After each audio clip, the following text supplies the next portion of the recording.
Ako si mislio da proleće još uvek nije stiglo, forzicija je tu da te demantuje. Ona je biljka koja se budi dok sve ostale još uvek spavaju.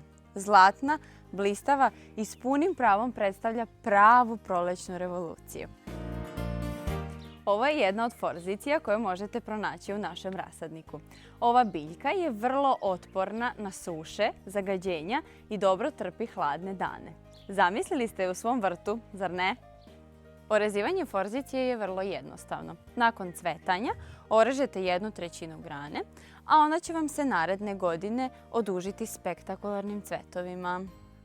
Ako volite boje u svom domu, odsecite grančicu, stavite je u vazu i uživajte u njenim predivnim cvetovima. Ona će doneti živost i blistavost u vaš dom. Jednostavna, otporna i prelepa, forzicija je biljka koju morate imati. A sad je vreme da je upravo i vi posadite.